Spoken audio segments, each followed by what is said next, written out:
മകൻ ജനിച്ച് 3 മാസം മുതൽ ആശങ്കയാണ്. കണ്ണിൽ കണ്ട മഞ്ഞ നിറമായിരുന്നു രോഗത്തിന്റെ തുടക്കം.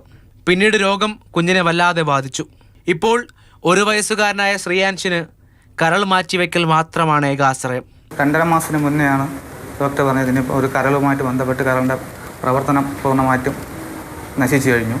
അപ്പം മെഡിസിനും മറ്റ് ഇതും കൊണ്ടൊന്നും പ്രയോജനമില്ല. ഉറപ്പായിട്ടും കരൾ മാറ്റി വെക്കുക എന്നുള്ളതേ ഉള്ളൂ. പ്രൈവറ്റ് ഹോസ്പിറ്റലാണ് നമ്മളിപ്പോൾ കാണിച്ചത്. അപ്പോൾ ഒരു വലിയൊരു എമൗണ്ടാണ് സർജറിക്ക് വേണ്ടി മാത്രം അവർ പറയുന്നത്. സ്വന്തം മകന് കരൾ പകുത്തു കൊടുക്കാൻ അച്ഛന് മറ്റൊന്നും ആലോചിക്കേണ്ടി വന്നില്ല.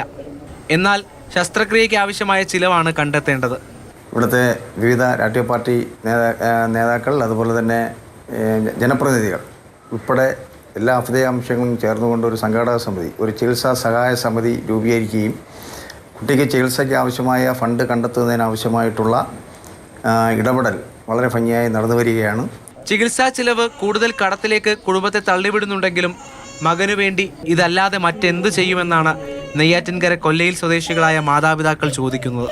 മരപ്പണിക്കാരനായ ശ്രീജിത്തിനും ഇടതു കണ്ണിന് കാഴ്ച പരിമിതിയുള്ള അമ്മ അഞ്ജനയ്ക്കും സ്വയം പണം കണ്ടെത്തുക പ്രയാസമാണ്. ആകെയുള്ള സ്ഥലവും വീടും പണയത്തിലുമാണ്. എനിക്ക് മരപ്പണിയാണ്.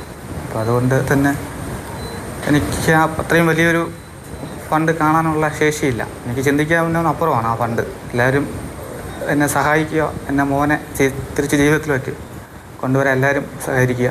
ഇവർ മകനായുള്ള പ്രാർത്ഥനയിലാണ്. പ്രതീക്ഷ ചുറ്റുമുള്ള മനുഷ്യരിലും. സുമനസ്സുകളുടെ സഹായത്തിനായി കാത്തിരിക്കുകയാണ്. മാതൃഭൂമി ന്യൂസ്, തിരുവനന്തപുരം.